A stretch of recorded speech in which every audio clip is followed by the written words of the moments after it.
Hello and welcome back to the Just Follow Joy podcast. My name is Ariana Joy. I'm a human design reader and teacher, and my goal is to make human design accessible and awesome for everyone because I think it can and should be.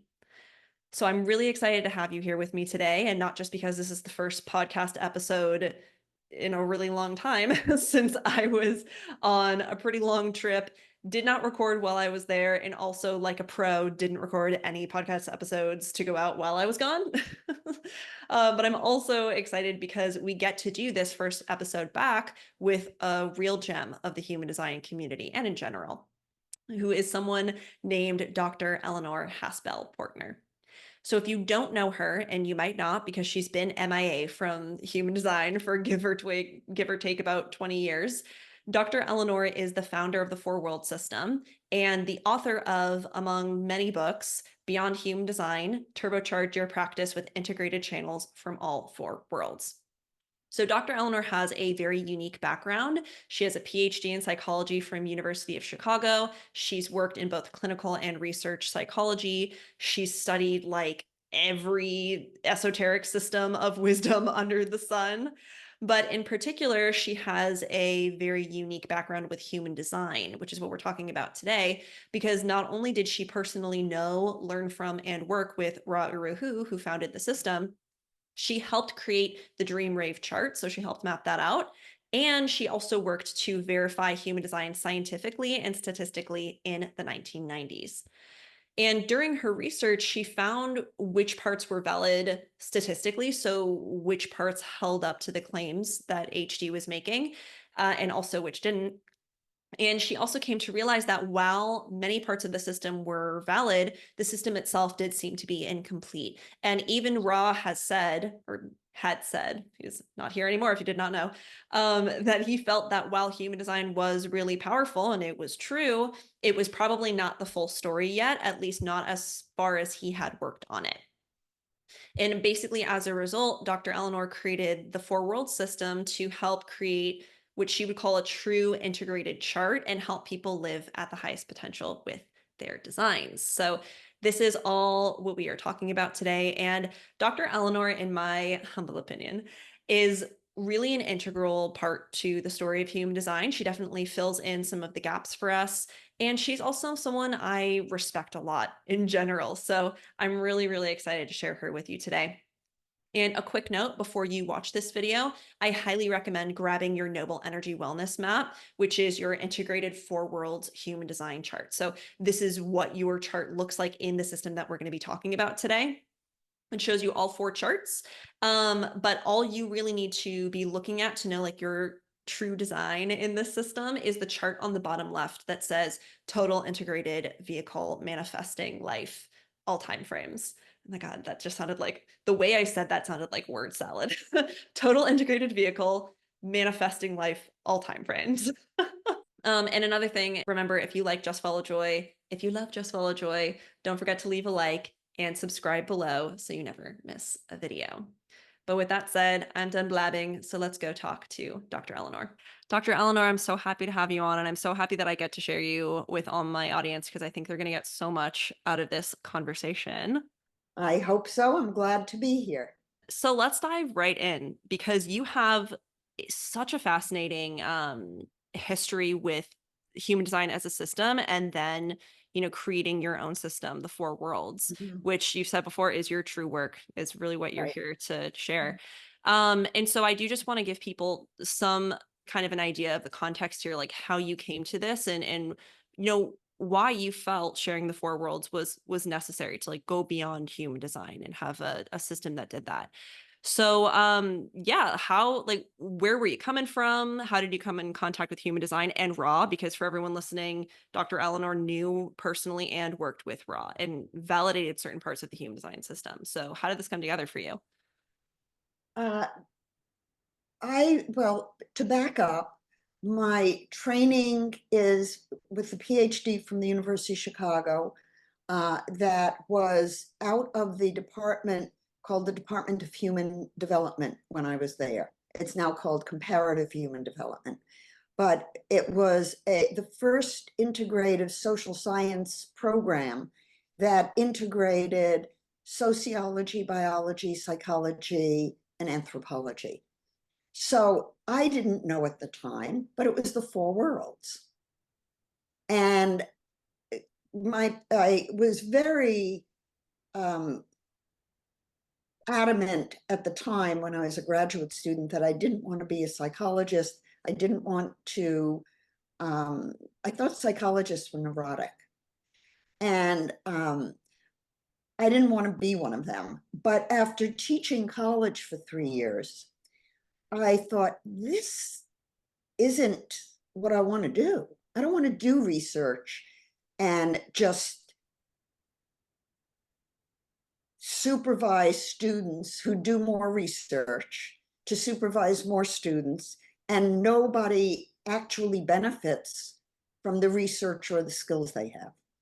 So it was really because of my children, and I was already a developmental psychologist and had studied with all these great people. And when my kids had a tantrum, I didn't know what to do.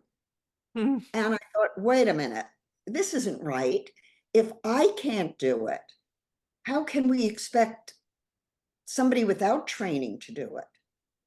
And so I went and uh, became a lead trainer in parent effectiveness training and organizational training and communication. And I got my license, then became a clinical psychologist, did a postdoc internship at Rush Presbyterian St. Luke's in Chicago. So I'm very traditionally trained in an untraditional way. And my dissertation had 295 variables. And that's important because I did a research study that the likes of which had never been done before. I did a study on religiosity, family interaction patterns, child rearing, and child guilt. And I asked the boys, I was interviewing 13-year-old boys, and I asked the boys about their personality. I didn't ask the parents about their children. Mhm. So it was a different kind of, I had a different attitude about research and its integrity.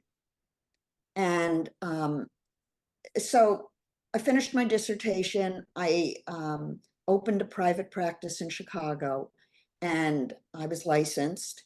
And I started training as a Jungian analyst, which I had always wanted to do, and started transcendental meditation and had some Kundalini experiences. I didn't know Mhm. what they were, but I had always been psychic.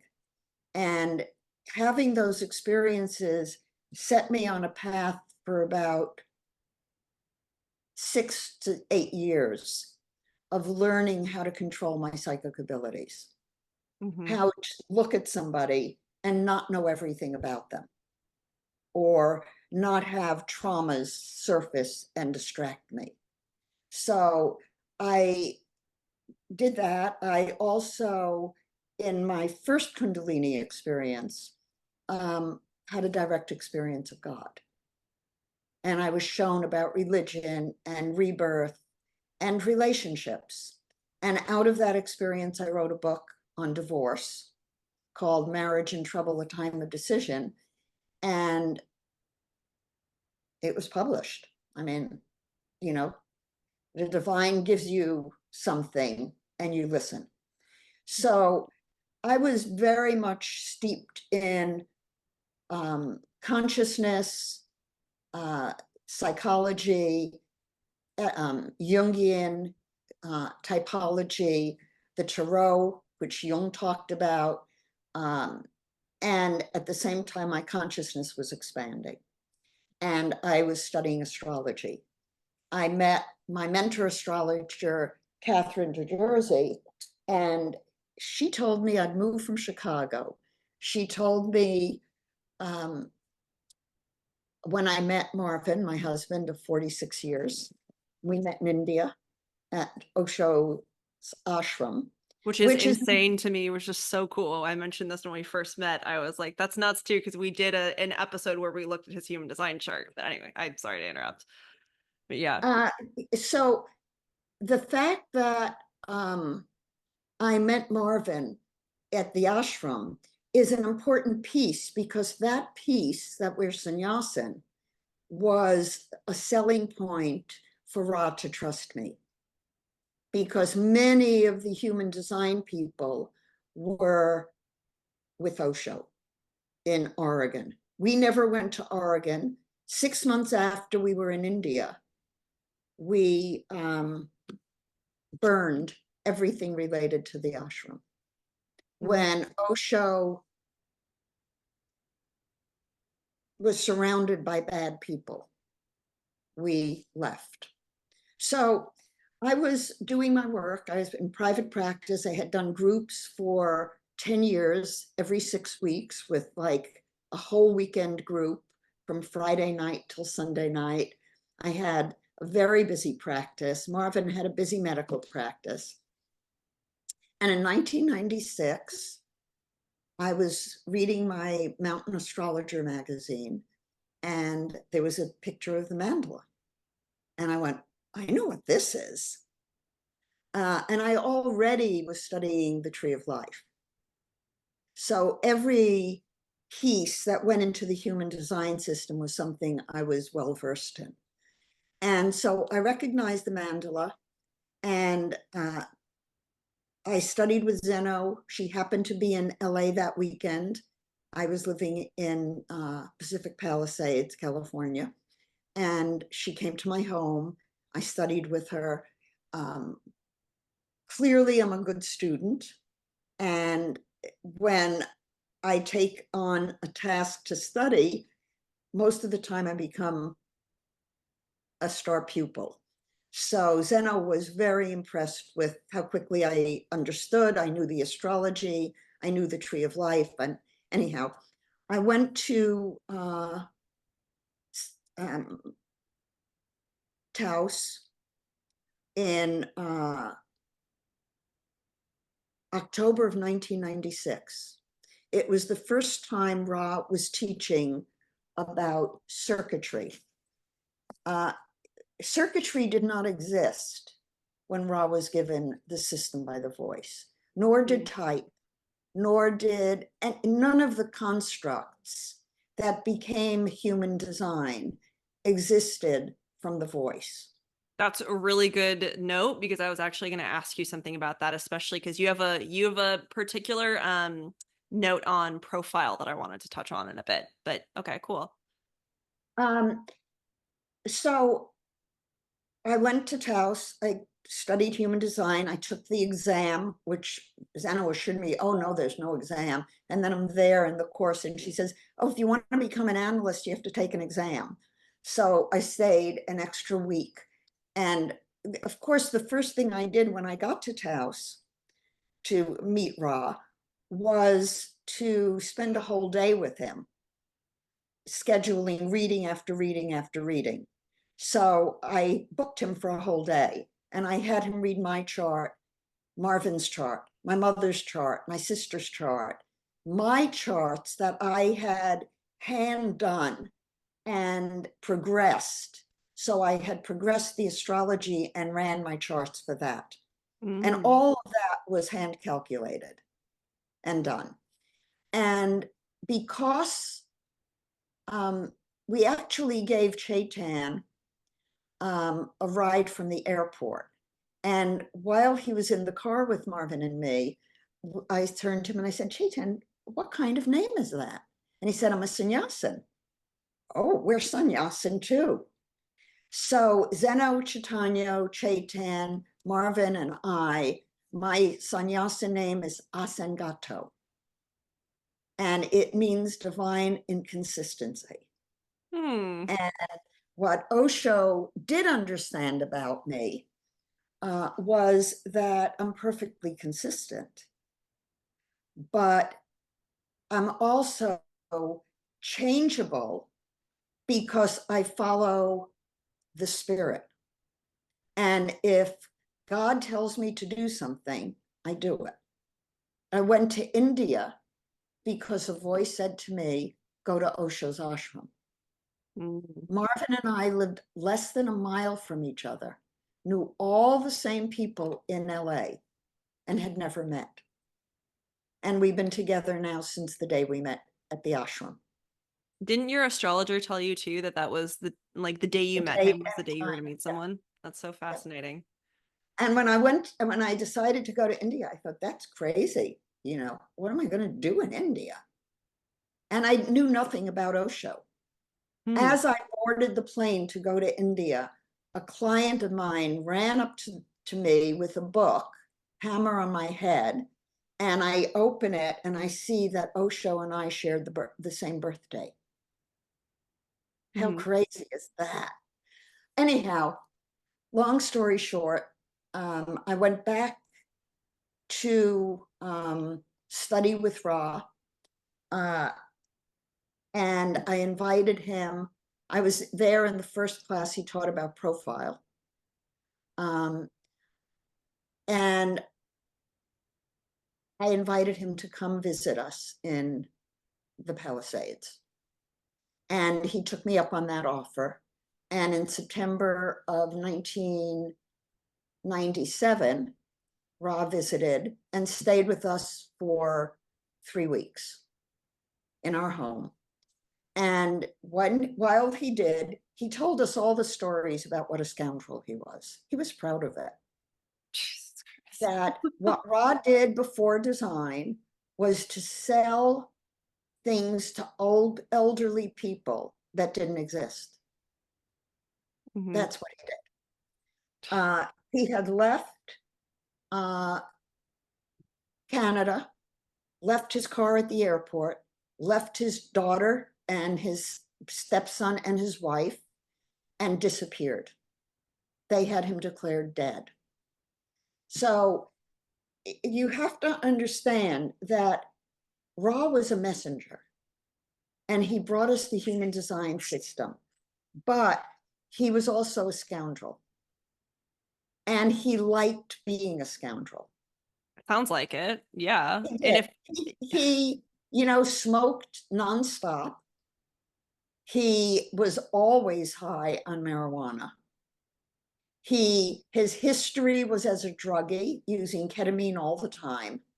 mm, And when he heard the voice, he was in Ibiza, living in a hut. And he had a dog named Barley. So Ross stayed with us. We had a nice relationship, a nice friendship. And my practice and Marvin's practice was so busy that he was booked every hour available for over 2 weeks. So we made a lot of cash. And he wanted to come back. And Zeno did not want him to come back. She didn't want him to come back because we got to spend all the time with him. But so she scheduled for Ra to come back in February of 1998. And it happened that my grandson was born prematurely a week before Ra arrived, very prematurely. 5 minutes longer without a C-section, and my daughter and he both would have died. So I had just gone through a trauma. Ra was booked at a hotel, and I had sent one of my clients, and she was supposed to get a $25 discount, and they would not honor the discount. So I did not send anybody to Ra, and I was done. He charged my daughter full fee for the reading on my grandson. He scheduled to spend a day with me, and Zeno interfered with it. So there were a lot of reasons that I said, I'm out of this. mhm. And one of my classmates from the original class was Tom Pfeiffer. He had recorded he had bootlegged stuff and started recording things for me. And so I was completely out of human design, other than getting these tapes from Tom. And then in March of 1999, I got a phone call from Chetan asking if Ra could come, if we would host Ra and his family. He now had a baby who had been born prematurely, and he was bankrupt. And he had split with Zeno and Chaitanya. So he had nowhere to go except going back to Ibiza, and he didn't have money. So the ask was, would Marvin and I host him and his family and get him enough money in readings so he could go back to Ibiza?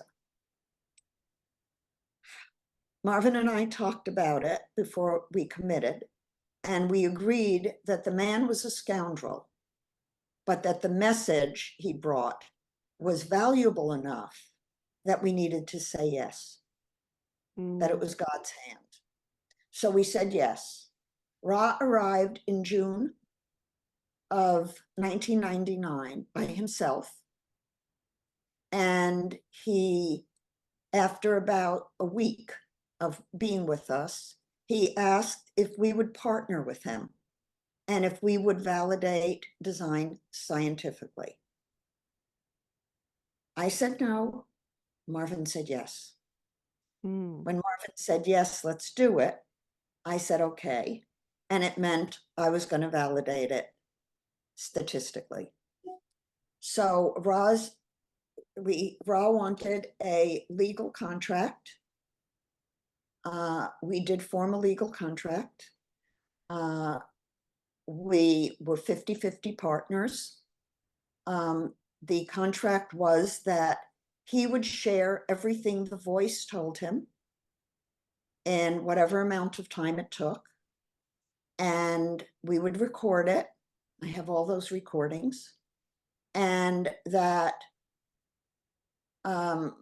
we would be the scientific arm geared toward professionals, not to the human design community. He wanted the human design community to be dumbed down. He said, you're not good, Eleanor, at dumbing it down to a 4th grade level. I'll do that. You do the professional stuff. And he didn't know what the dream design was. All he knew was that when his dog was there, he said to the voice, if this is a human design, what about my dog Barley? And the voice said, Barley has what would be like a human dream design. It's a 12-gate matrix that is the dream design. So I began working with it and realized that there's a big difference if somebody is sacrally defined in their human design chart and then loses the sacral when they go to sleep. Or if they have no sacral and they gain it when they go to sleep. That's a very different configuration in the personality. And so I taught the first Dream Rave class with Ra in attendance in November of 1999. And when we got out to the car, Ra said to me, oh, now I know what the dream design is. Now I can write some keynotes. So all of the guts of the human design was Ra's interpretation of what he was given. It was not, type, for example, was not something the voice gave him, nor did it give him circuitry, nor did it give him centers, because it gave him the body graph. Now, when I did the research on the initial 30,000 cases, what I found, type held, centers held. In other words, when I factor analyzed the centers, it's like if you were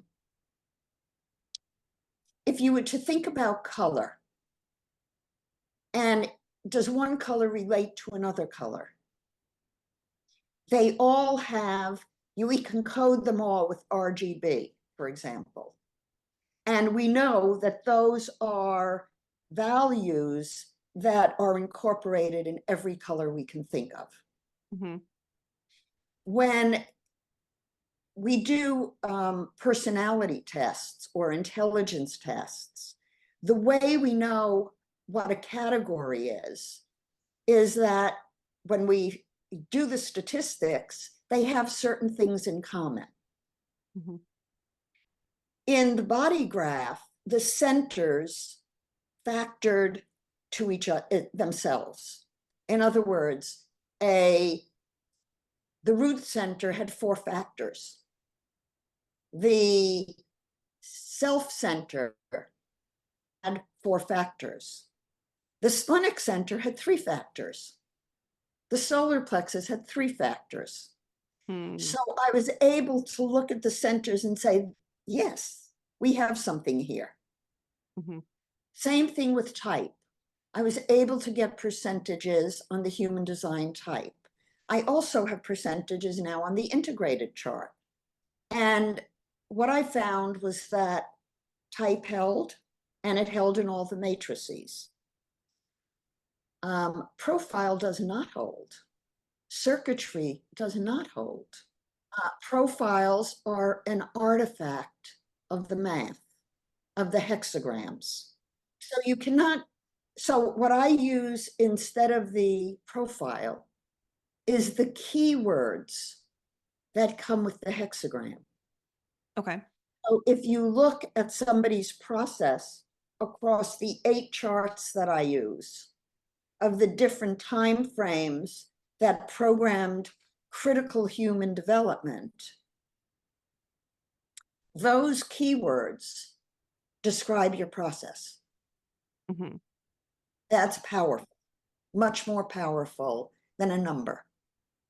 Yeah, and actually I did want to, I mean, I know that there's more to this, but I did want to ask you personally, do you feel that you relate to being a 3-5 profile? Because in No, traditional not at you all. don't. Really Not at interesting, all. because from your story, I see it so much as a 3-5, like a life of testing, and like really going out and trying and then universalizing based on that. But it's interesting that you didn't feel connected to I'm that. not, I am, according to my human design, a manifester, Mm-hmm. 58, 48, 16. Mm-hmm. I kept saying to Ra, I'm not a manifester. I don't manifest. I wait. I wait. I wait. I wait. I wait. And then all of a sudden I know and I act.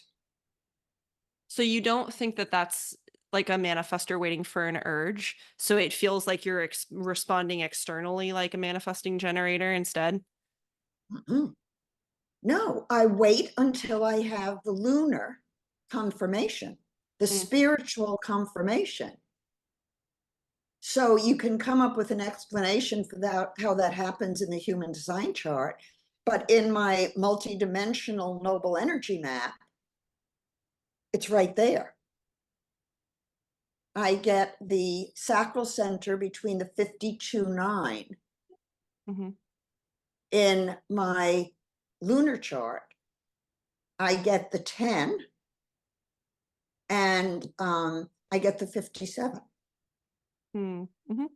So there are many things in my multidimensional noble energy map that I would have to stretch for to find in my human design chart. Mm-hmm. And the spiritual design, the dream design in the 64 gate matrix is what happens when we dream, Mm-hmm. because there's carryover between the unconscious and the conscious according to brain waves, so that the cortex does exist in the dream state while it does not in the dreams, in the sleep. Ra didn't know that there was a difference in sleep architecture. And the sleep architecture is multiple levels of brainwave frequencies as we go down into deep sleep. Mm-hmm. So part of the way I statistically validated my work was, as an astrologer, to verify the differences between my twin kittens by using the lunar minute calculation.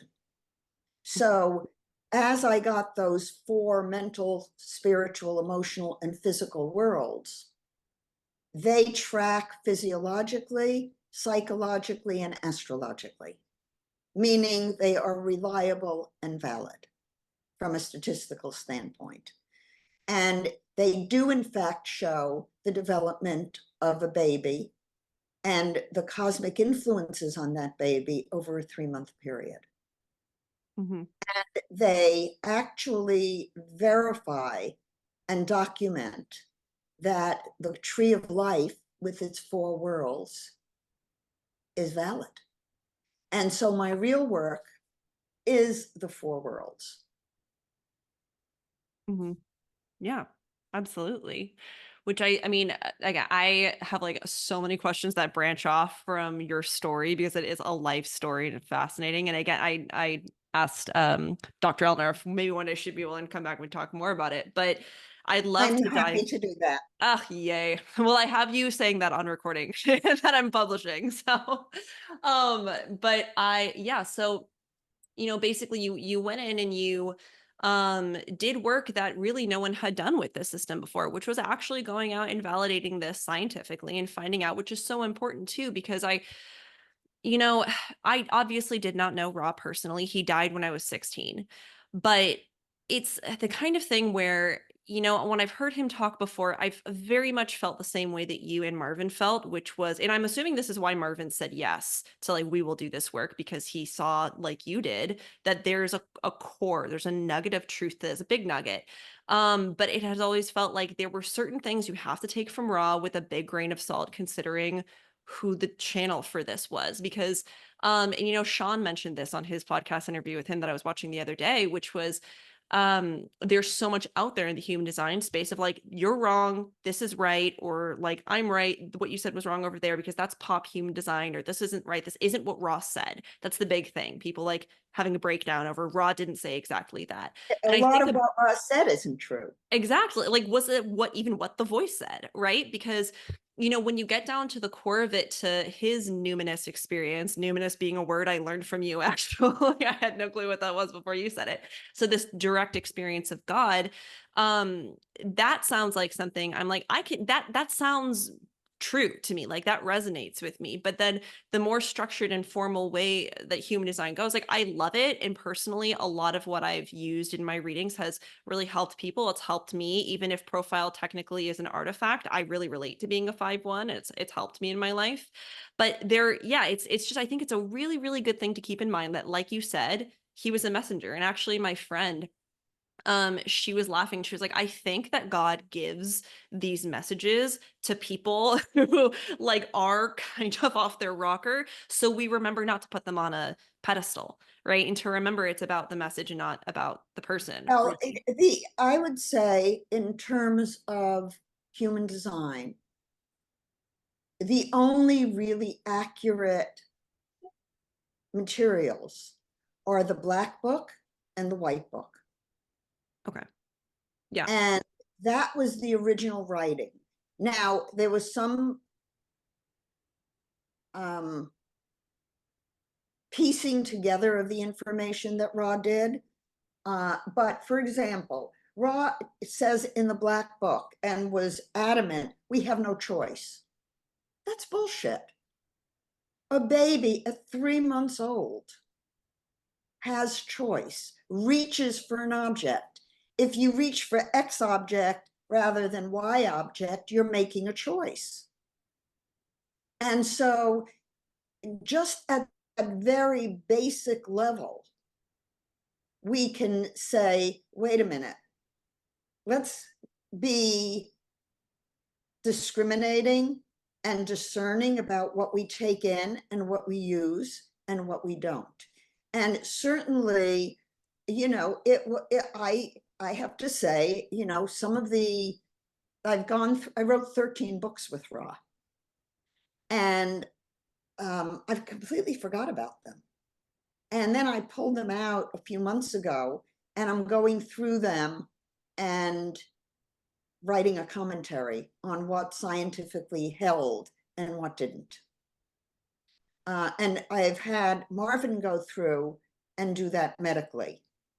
Because, for example, the research did show, statistically documented, that there is no difference in the frequency of heart attacks if you have an open or a defined heart center. No difference. So Ra saying to people, if you have a defined heart center, you're more prone to have a heart attack, or an open, I don't remember which it was, but it's not true. And so part of my reluctance to release the statistics in their raw form was that many of the human design people wanted me to use the statistics to validate what Ra said, and they were willing to misinterpret them to make him right. And I came out of the University of Chicago, a very prestigious university, and I watched them fudge data so they could get Head Start money. And I saw the Larry Kohlberg fudge moral development data to get money. And that is not right. So I won't do that. The data is the data.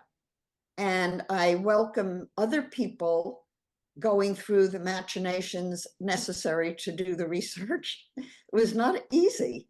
You know, I had to code everything astrologically and export it and import it and export it. And it was a major undertaking. And the things I found are set my work on the course of the four worlds. Mm-hmm. And the integration of the pieces of knowledge that are part of this body graph. Yeah. And oh, sorry to interrupt. I was just about to say, you are one of the only people I know with human design who actually knows the Kabbalah, knows about the tree of life. We talked about that in my reading too. And I mean, I know that Ra had said, like, we don't really need that, right? Which is a little silly since it's a foundational part of the system. But well, Ra looked at my bookcase one day up in my office. We had bookcases in the room he was staying in, ceiling to floor. And then in my office, I had lots of books and a whole bookcase of astrology books, because I have studied many different forms of astrology. And Ra looked at my bookcase one day. He said, "You can get rid of all those astrology books." And I looked at him and I said, "Ra, there is no way that I am getting rid of these books. The human design chart is a synthesis, and people learning human design need to know astrology. As a base, I mean, how can you read a sun sign without knowing the astrological underpinnings? And the degrees make a difference. So, yeah, I have knowledge of all of the component parts. And look at this. The tree of life has 32 paths of intelligence. Multiply that by 12, 384. The number of lines in the I Ching are 384. That means there's a correlation between every path of intelligence and every astrological sign. mm-hmm. Now, we can get there by doing some internal maneuvering and expansion of the astrological system. That's one of my tasks. And what you came here to do, which is a fantastic segue into talking more about what the four worlds actually are and what true integrated chart looks like through the system that you have worked on. So in human design, we take two times. We take the time of birth and then 3 months before that to create a combined chart. That's the one that you're looking at, everyone listening, when you're looking at your human design chart after you put your birth information in. And so Dr. Eleanor has a different expanded version of this. And what you said is the real integrated chart, which takes more times into account. So can we talk a little bit about why you did that and what more information this gives us?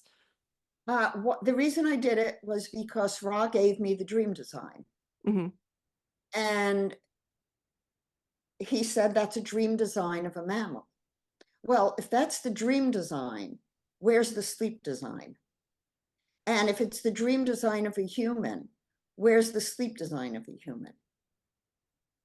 And in talking about the sleep architecture, which I did in a webinar, I did in a, not a webinar, in a seminar I did with Ra in Sedona, and I will republish that book, because in there he talked about the importance of integrating the matrices.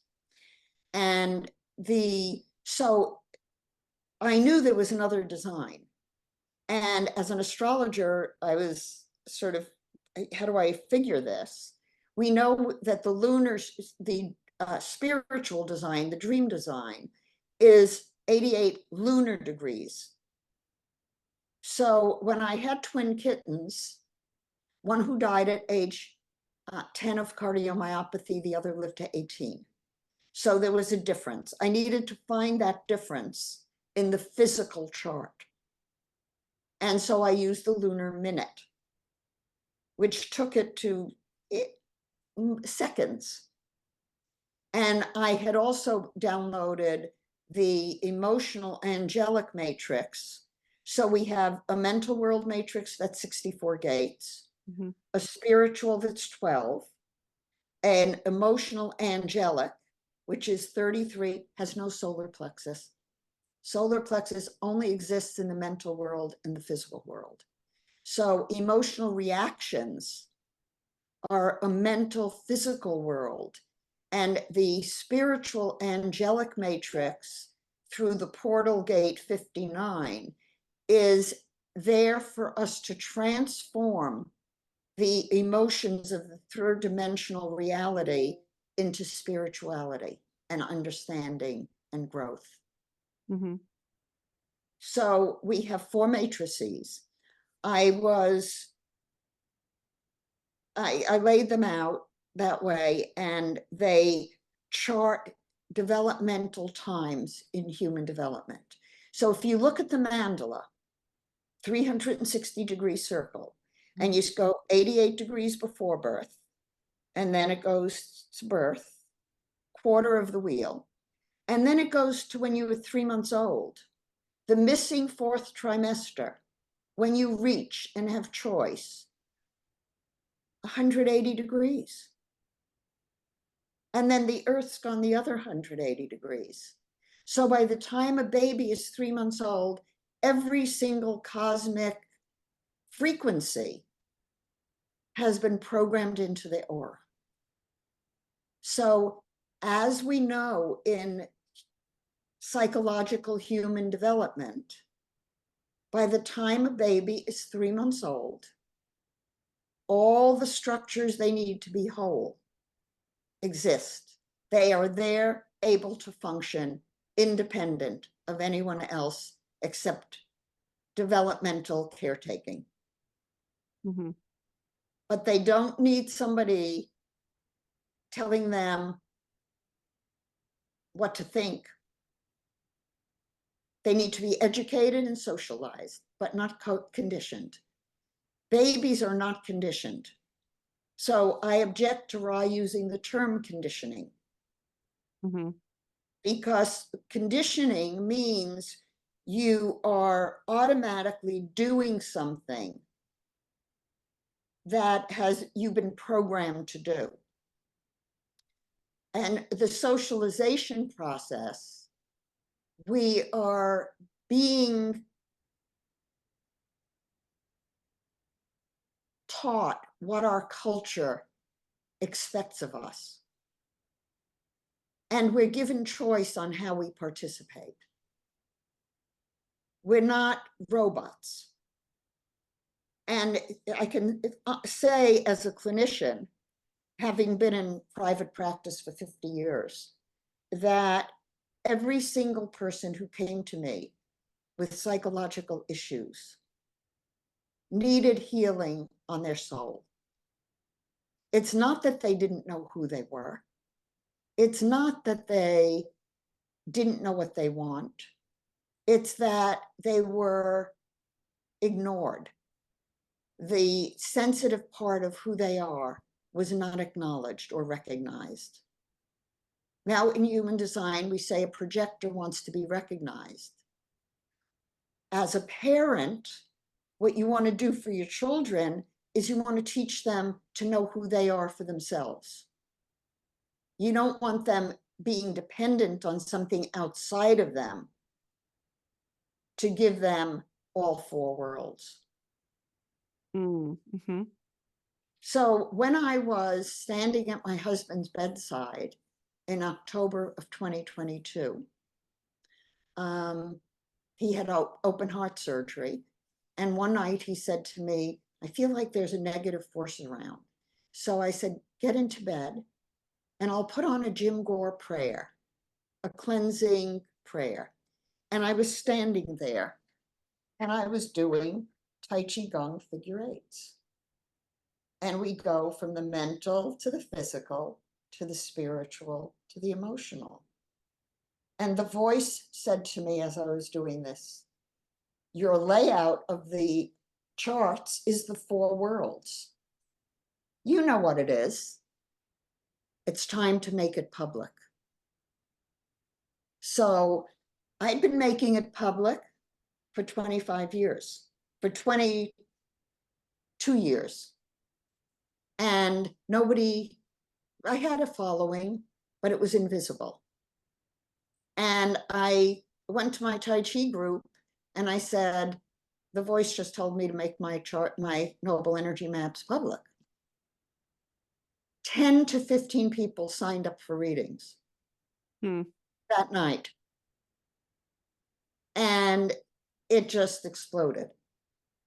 And then I began to do webinars and talk a little bit more about it. And then 3 people in a few, right around the time I met Sean was one of them. 3 people within a 2-week period called and asked me for the statistics on the human design system. And when I explained it to them, they understood the integrated chart. Mm-hmm.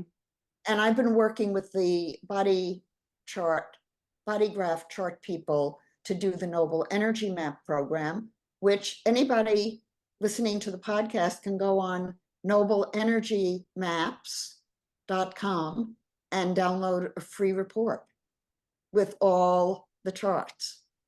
And you might be surprised at what you see. Might be interesting. You also might see something that you have always kind of thought you might have had or been like wishing you had, which is also this is so something for, excuse me, this is so a different conversation, but like Ra actually ended up having something in his integrated chart that he always wished he had, right? It was is it gate 16 or the full channel 1648 that he'd always wished he'd had, and it turns out he actually did.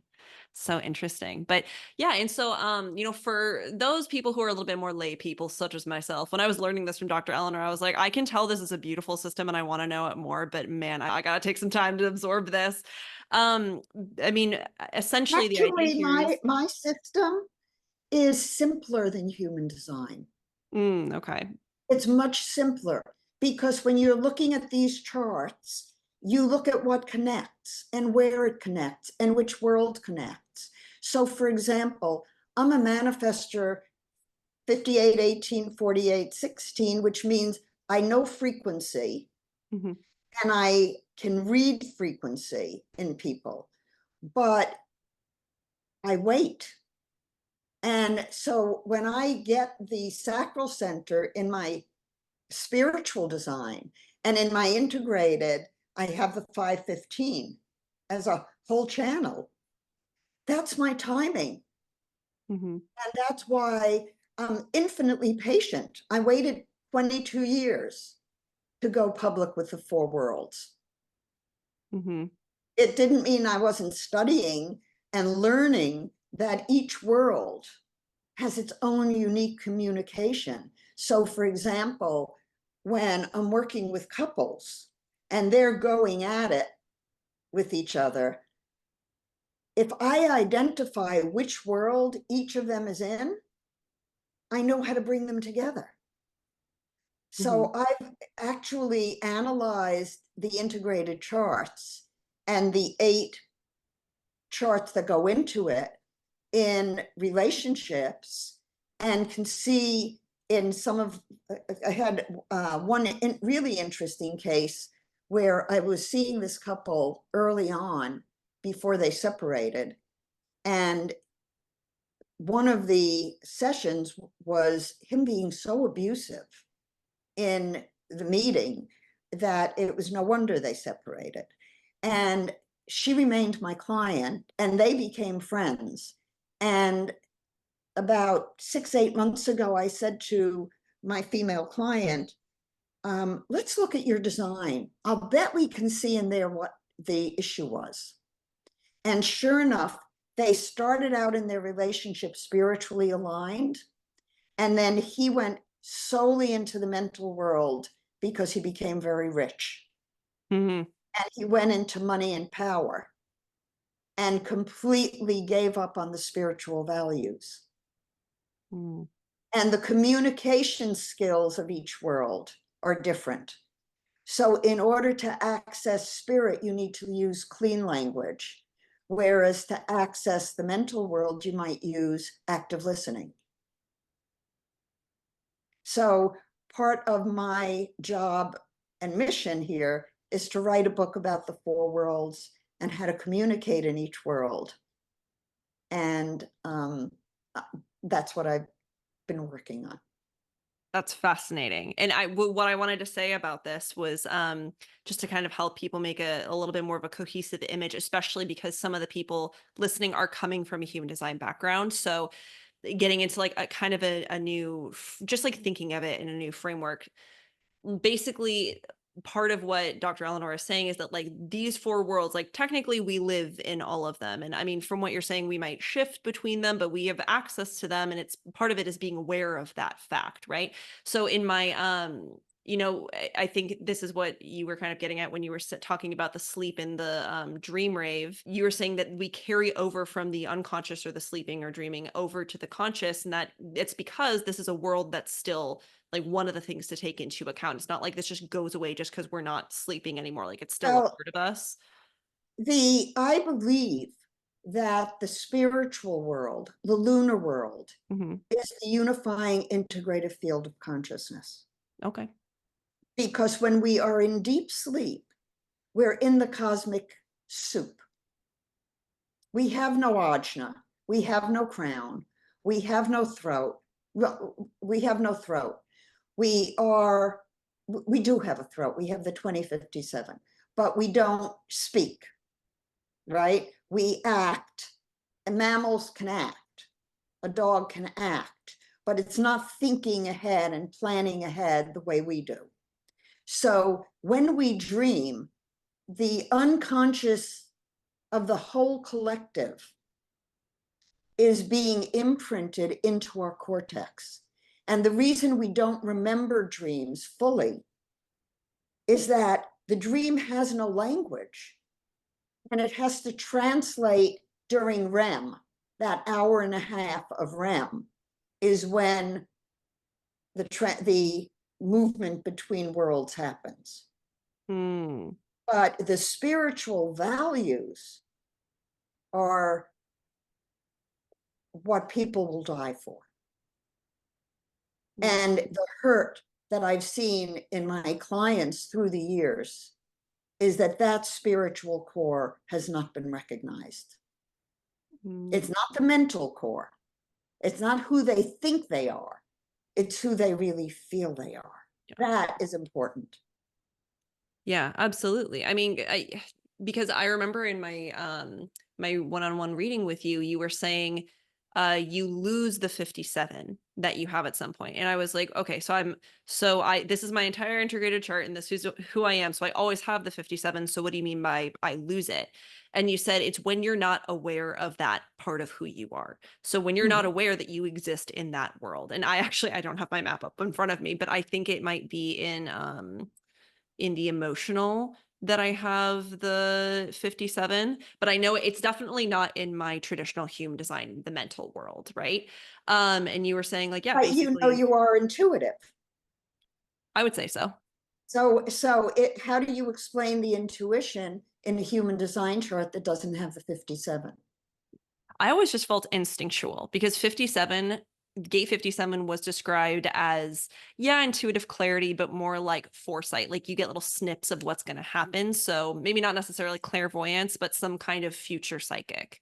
And for me, I was always like, well, I have gate 44, which is a sense of patterns emerging. And then also like if somebody is really right for me or not. 32, will it work or will it not work? And that's actually kind of why I had a problem with 57 being called intuition, because I was like, aren't all of these forms of intuition? Which is a really important point that you're making, because the way I read a chart is the flow of energy and not labeling in a way that I'd rather ask somebody, how do you experience an energy of intuition, than to tell them what intuition is. When you know what you know, how do you know it? Is a Mm, better question than, you know, I mean, letting somebody with 57 know that they know because they know is really important. And when I see somebody with the 515 or even, yeah, usually any of the channels through the center, I usually say to a parent of a child, you might think your child is stubborn. Your child is not stubborn. Your child is standing up for what he or she knows is right for him. Honor it. yeah, I wish my parents had heard that about my channel 360 and said I was just labeled as stubborn to this day. Oh gosh, I love that so much. And I know we have limited time left, but I wanted to quickly ask you about these. You said that certain channels are doors or portals to other worlds. I know that you Mhm. mentioned that 5818 is one, correct? And then Oh, 59.6? no, 5818 is not a portal. It's not? Okay. It's a channel of frequency. Got it. Ra said that the 5818 related to a parent and negative stuff with the parent. I have not witnessed that at all. I have that channel. I didn't have a problem with my parents, and I see it as frequency in the tree of life. It's judgment. It's what work on what has been spoiled. So you know if the frequency is aligned or not. So in terms of the portals, the 12 is a portal to the spiritual world. So is the 19, and so is the 62. Hmm. And those portals, in my channel book, I wrote every iteration of every channel. Hmm. So there are different worlds. For example, the biggest portal is the 59th hexagram, the 59th gate, because it's the only link between the solar plexus and the emotional world. So the 6 in the solar plexus, when someone is emotionally reactive, if someone has the 59, they become a transformer for that emotional energy. Hmm. because they have the matrix that takes it to a higher spiritual level. Okay. The other portals, there's the 32 is a portal between the 54 and the 32 being in the physical world, the 54 being in the physical and the emotional world and the mental world. So, for someone like you, when you set goals, you need to make sure those goals are realistic physically and are healthy for you. Because if a goal in the 32 doesn't resonate with your physiology, you're not going to do it, even though you won't consciously be aware that it's because of that. So if it doesn't feel healthy to my body, and then subconsciously it'll like don't even, I'd say write down what your goals are and then take them into meditation and ask your physical body, your physical self,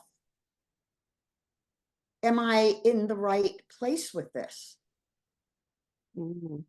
Is this a goal that resonates on all levels of my being? You don't want to be in service of the mental world, because you could set a goal that would put you at physical risk, but your competitive spirit in the real world might say, go do it, push yourself. And then you get hurt. Yeah. That's so interesting. That is something I was actually just talking to my coach about this, because like we both love what we do and we both want to obviously maintain a living by doing that. But we're like, making a certain amount of money as my goal does not do it for me. And it's just like, I can't even like physically get into that, it doesn't feel aligned, and it's not a motivator. It's not like the correct kind of goal for me. So it's funny that you say that. I can give you a good example of how it works. Yeah, please. I'm going to be teaching 2 tracks of classes. One is a human design practitioner 4-world class, and one is a 4-world class and noble energy map for personal use. And I was thinking of these 2 classes, and the more I thought about it, one night I went, I can't use a curriculum. I can't promise what's going to happen. And I don't want more than 12 people in a class. I need to know my people. I need to know who they are. I need to know what they need to know. I need to look at the designs and see how to frame my material. And once I went, oh, this is who I am, this is how I have to do it, then everything falls into place. So it has to come from core. Yeah. We should put that on a bumper sticker. It has to come from core. I love that. Well, it's the spiritual world. And the spiritual world is a week before and a week after birth. So it's a 2-week period. And there's a lot of physiologic and core things that happen in that 2-week period. You get born, you attach to a human, and spirit gets anchored in you. The who you become is now set. And paying attention to that is, in my view, equally important to all of the other designs we look at. Yeah, I'm going to go back and I'm already going to go back and look at my noble energy wellness map, but I'm for sure going to look at that in particular. I think I did. My eye was like very drawn to that before because I knew it was important.